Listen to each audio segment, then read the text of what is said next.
Hello everybody, this is your Lord and Savior, Vince Zampella, here to tell you about our latest updates to the game that's better than all the other FPS games out there now.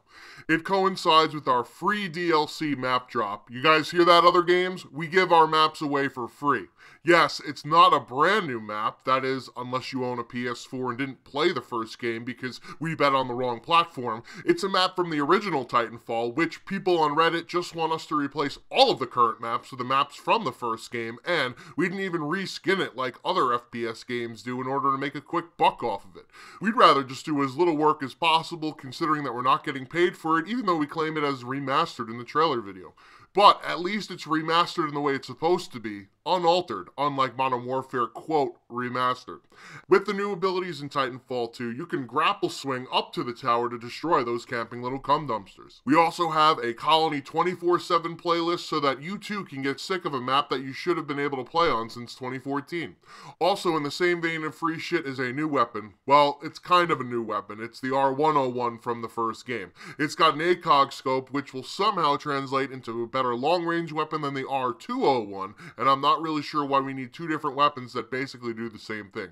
At least it'll be easy to balance. Now, since we need to actually pay the bills and can't peddle recycled content from the previous game and feel honest about charging for it, unlike other development studios do, there's two new Prime Titans shown here, North Star and Legion, with additional beepity bops like camos, banners, patches, and Titan art for you to play dress up with. Check out the new North Star termination though, it's like Jax from Mortal Kombat. Speaking of which, there's also a new pilot execution called the Curb Check, and it's only slightly less disturbing than that scene from American History X. You know which one I'm talking about. We also introduced a new random execution option, which will choose an execution at random from the ones that you have unlocked, so it's a surprise until you actually press the button.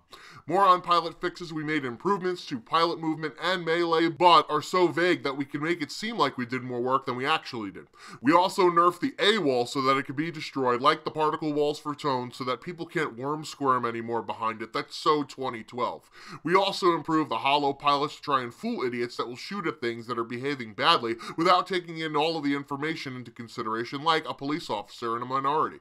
Lastly, for pilots against Titans, we changed the Thunderbolt to be more like a change-up than a fastball, where the missile speed and area of effect is reduced, but damage is increased and pulses at a faster rate to hopefully reward people that can actually aim. Otherwise, you have the Archer for shitters that can lock onto Titans. For the charge rifle, the Charge Hack mod is now a quick shot mod instead of an instant shot like your usual masturbation session. On the Titan changes, we lowered the amount of core gained by dealing damage to Titans as an initiative to reduce Titan on Titan crime. We also buffed Scorch's thermal shield to last longer than Pam Anderson Kid Rock's marriage, along with fixing some bugs that are things that were meant to help Scorch's kit but actually hurt them. I guess we must have messed up the slider somehow.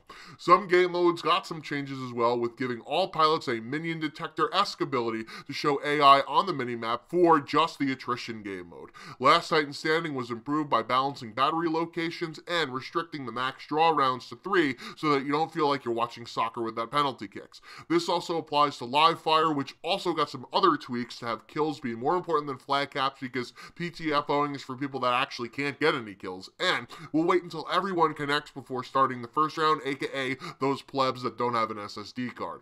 Lastly, in game modes, the Coliseum will have a new intro ceremony and victory animations to show off the cool swag you've accumulated and make people jealous so that hopefully they'll buy some of our microtransactions, along with an auto win for people that don't bother showing up, like Hillary in Michigan and Wisconsin for the 2016 election. In line with showing off with cool threads, advocate gifts will now give out random cosmetic items instead of credits because credits can give an in-game advantage versus just shiny shit to look at, and we wanted to be more fair to Flair, just like Bobby Heenan would always say. We're also doing double XP across all game modes until April 3rd, as well as a free game trial. Anyone that's stupid enough to not have purchased our game already will have full access to the multiplayer and also be able to play the training gauntlet and the single player mission, The Beacon. So that leaves you wanting to play the remaining 4 hours or so of the standard short FPS campaign. And since we want to keep that carrot in front of everyone, we'll be giving a roadmap during one of those Frontier News Network blog posts about the future DLCs. Maybe we'll even come up with some new maps and weapons, considering that we're 5 months after launch and we still have less maps in the base of the original Titanfall game, even with 3 DLC drops.